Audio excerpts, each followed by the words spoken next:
ናስር ሬድዋን አስቻለው ጎል!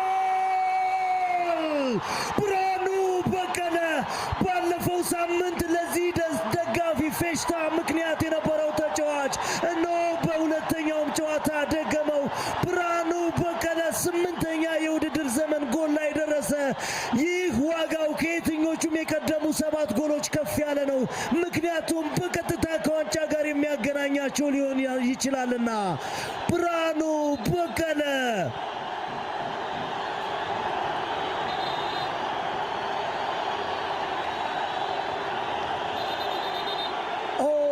ከዚህ ጎል አስቀድሞ ለጎል የቀረበ ድል የነበራቸው ነገሌ አርሲዎች ናቸው።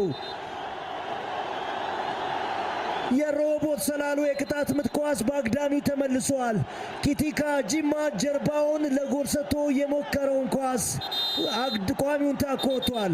ባለፈው ሳምንት የዚህ የብርሃኑ በቀለ